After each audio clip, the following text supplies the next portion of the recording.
சகோதரி கனிமொழி அவர்கள் வந்து ஒரு நீண்ட நெடிய அனுபவம் இருக்கக்கூடிய பார்லிமெண்டேரியன்.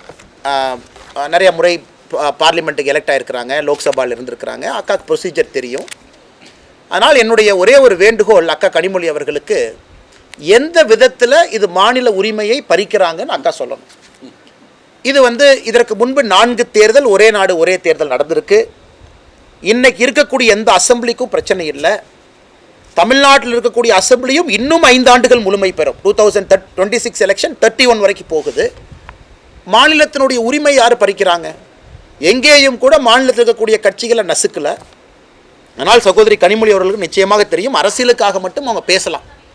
ஆனால் எங்கேயும் கூட மாநிலத்தினுடைய உரிமையை பறிக்காமல் ஒரே நாடு ஒரே தேர்தல் என்பது இந்தியா முழுவதும் ஒரே கல்ச்சர்னு யாரும் சொல்ல வரலைங்க.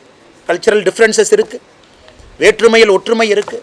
நாம் ஒரு மாதிரி இருக்கோம், கர்நாடகாவில் ஒரு மாதிரி இருக்காங்க, ஆந்திராவில் ஒரு மாதிரி இருக்காங்க. 51 அப்படி தான் இருந்தாங்க, 61 அப்படி தான் இருக்காங்க, 67 அப்படி தான் இருந்தாங்க.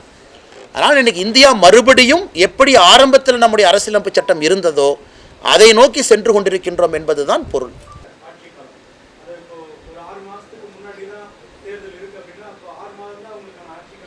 நான் அதே இப்போ கனிமொழி அக்கா சொல்கிற அதே லாஜிக்கில் நீங்கள் பார்த்தீங்கன்னா, இன்றைக்கி எத்தனையோ இடத்துல எலெக்ஷன் நடந்த பிறகு அரசியல் கட்சிகள் அவர்களாகவே ஒரு புதிய எலெக்ஷனுக்கு தள்ளுறாங்க நம்மளே. அதே லாஜிக் கனிமொழி அக்கா அங்கேயும் சொல்லணும் இல்லைங்கண்ணா,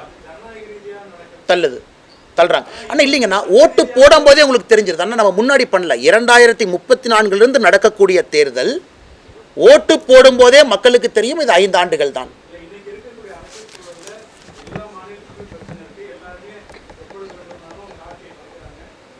ஆனால் ஒரே நாடு ஒரே தேர்தல் காரணங்கன்னா அடிப்படையில் இதை செய்யக்கூடாது என்பதற்காகத்தான்.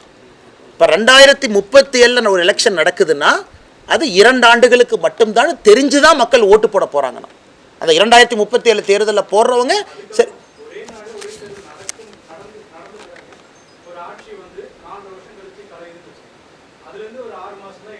அது எலெக்ஷன் நடக்காதுங்கண்ணா. என்ன இல்லைங்கண்ணா, இன்னைக்கு இருக்கக்கூடிய அரசியலமைப்பு சட்டம் இல்லைங்கண்ணா, இன்னைக்கு இருக்கக்கூடிய அரசியலமைப்பு சட்டம் பல விஷயங்கள் தெளிவாக சொல்லுது. 6 மாத காலம் தான் அடுத்த எலெக்ஷனுக்கு நேரம் இருக்குன்னா எலெக்ஷன் நடத்த போகிறதில்லை. 1 வருடம் தான் இருக்குண்ணா. ஆனால் நம்ம 1 வருஷம் 3 மாதம், 1 வருஷம் 6 மாதம் நம்ம இழுத்துக்கலாங்கண்ணா. பட் ஒரு விஷயத்தை நம்ம புரிஞ்சுக்கணும், 2034 பிறகு நடக்கக்கூடிய தேர்தல் மிட் டேர்ம் எலெக்ஷன் நடந்தால் 5 ஆண்டு பீரியடு தான், அதுக்குள்ளே தான் அந்த எலெக்ஷன் நடக்க முடியுங்கிறது தெளிவாக இருக்கும். ஏன்னா அண்ணா எப்படிங்கண்ணா அது மாநில உரிமை பறிக்கிறாங்க? ஏன்னா அண்ணா ஒரு நிமிஷம், லோக்சபாக்கு இதே பிரச்சனை தானே. இவங்க மாநிலன்னு சொல்கிறாங்க, நான் மத்தியன்னு சொல்கிறேன். சார் 2034 அமையக்கூடிய மத்திய அரசு அது 2036 டிசால்வ் ஆகுதுன்னா அந்த அரசுக்கு நடக்கக்கூடிய தேர்தலும் 2039 தானேங்கண்ணா. பெரிய ஆபத்து இல்லையாங்கண்ணா? அண்ணா தேர்தல் நடக்கும் வரை என்ன ஆபத்துங்கண்ணா? நாட்டில் ஒரு தேர்தல் நடக்கும் வரை என்ன ஆபத்துங்கண்ணா?